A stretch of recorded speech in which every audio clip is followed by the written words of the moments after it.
السلام عليكم، أهلا وسهلا فيكم في فيديو جديد. وصفة اليوم وصفة سهلة وسريعة لكن فوائدها كثيرة جدا للبشرة، مفيدة للبشرة. أنا استفيدت منها جدا جدا، ومن أول استخدام فوائدها حلوة، لقيت عليها فوائد كثيرة في بشرتي.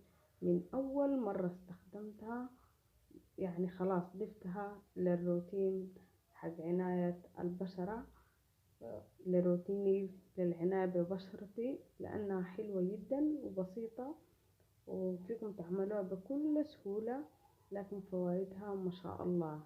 كان عندكم تصبغ، إذا عندكم كلف، إذا عندكم حب شباب، رؤوس سوداء، يعني ما شاء الله ما شاء الله، تقولوا بس بسم الله وتبدوا تعملوا الوصفة، تلقوا عليها فوائد من أول مرة. إن شاء الله إن شاء الله حتشكروني عليها. نقول بسم الله ونتعرف على وصفتنا. لكن إذا كنتوا أول مرة بتشوفوني في القناة، اشتركوا في القناة وفعلوا زر الجرس وادعموني باللايك.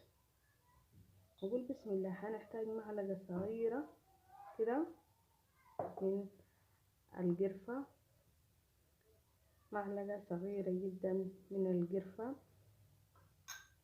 وهنحتاج نصف ليمونة اللي هي هنستخدمها في وصفتنا.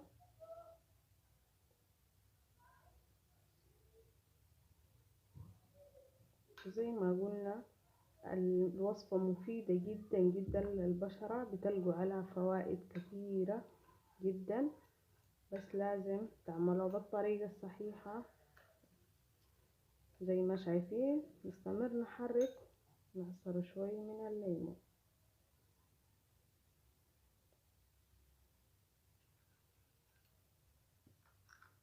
تستمروا انكم تخلطوا المكونات مع بعض بطريقة كويسة جدا،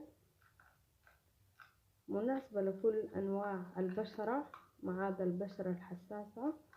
وإذا حابة تعملها واحدة فيكم يا بنات بشرتها حساسة، تستبدل الليمون بالعسل.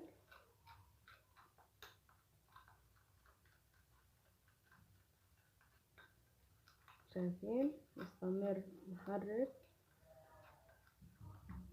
شايفين كيف؟ أهم شي في الوصفة إنكم تمزجوها بطريقة صح، تحركوا المكونات حتى تصبح الوصفة جاهزة. شايفين؟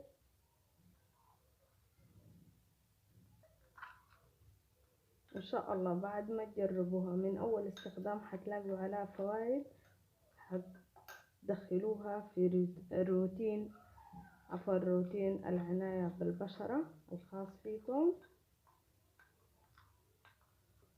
زي ما قلنا يا بنات مفيدة جدا للكلف والتصبغات. في ناس كثيرة بتعاني من الكلف، ممكن تعملوها يوم بعد يوم للبشرة، وسهلة الاستخدام. وهنا صارت جاهزة عندنا. كل اللي هنعمله هنجي بس نحطها على بشرتنا.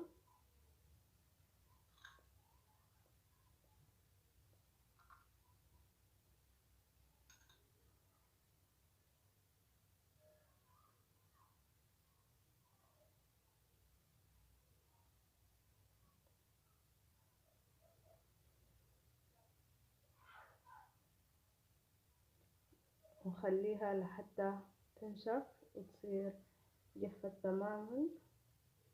بعد ما تجف نغسلها ونستخدم أي مرطب عندنا للبشرة، يعني بتاخد من 10 ل15 دقيقة لحتى تجف، وإن شاء الله بتلقوا عليها فوائد عظيمة وحلوة جدا. اللي هنا وصلنا لنهاية الفيديو، يا ريت تدعموني باللايك والاشتراك في القناة وتفعيل زر الجرس على الكل. مع السلامة.